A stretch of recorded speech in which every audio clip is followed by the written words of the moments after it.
이라크 북부에서 이슬람 국가 IS의 공격으로 수천 명의 난민이 발생했습니다. 많은 기독교인들이 직장과 집을 잃고 불확실한 미래 앞에 두려워하고 있는데요. 이러한 이들을 위해 교회가 도움의 손길을 내밀어 희망을 전하고 있다고 합니다. Over this past week, the army of ISIS swallowed up parts of Iraq like a darkness. In just one day, tens of thousands of Christians fled villages like Karakush and Bartilla, just about 25 miles away. Most have come here to Erbil with nothing more than the clothes on their back. They take everything from the house, from the store, everything. And they take like machine, everything, because they are Christian. Just the name Christian. They hate Christian especially. We don't know why. It was leave or die. They say if anyone don't become like Muslim, we're gonna kill it. Kill it. Each one, from baby and woman, one, old man. We don't have anything here. They bombed the churches and already took our houses. We have nothing here. No money, no ID, no travel documents. What's happening now to the Christians, to the Yazidis, to the minorities, and like in the last couple of days, mostly to the Christians, is a genocide. What's happening is what happened 200 years ago with the Jews. Dr. Ahmed hears stories of the barbarism of ISIS.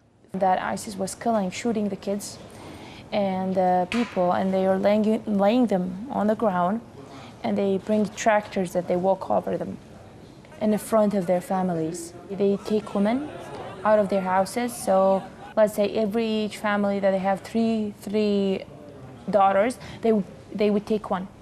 In the wake of the ISIS advance, thousands of ethnic Yazidis escaped to a mountain outside the town of Sinjar, while these Christians found shelter at this Catholic compound in Erbil.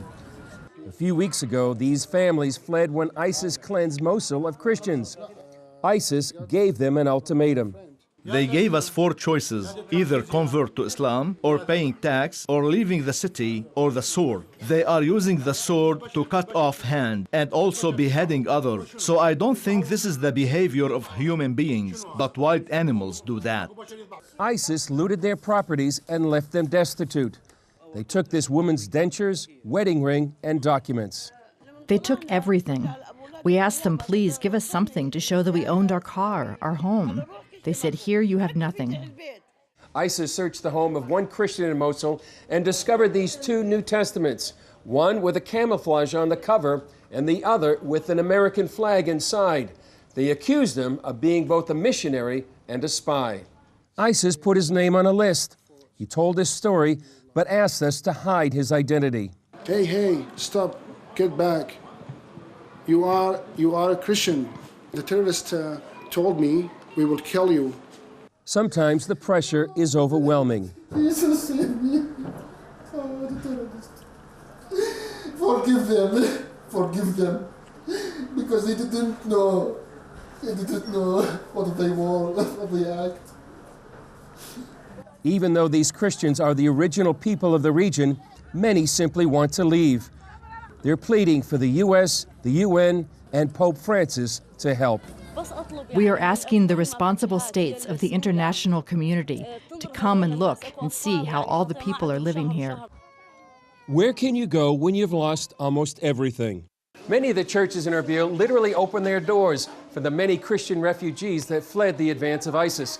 They simply feel that it's the church's calling to provide refuge for families like these.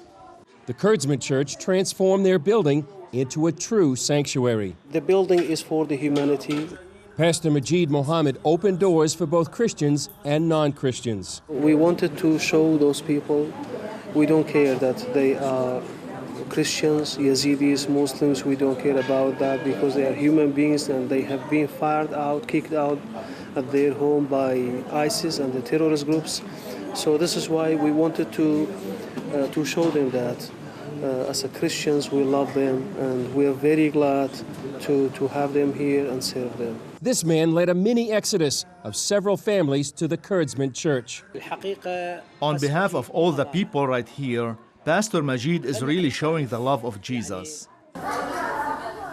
Across town at the Ankara AOG Church, families who are now safe talked about the violent ultimatum they faced. We have been told by ISIS if we don't convert to Islam, either they will kill us or we will have to leave the city.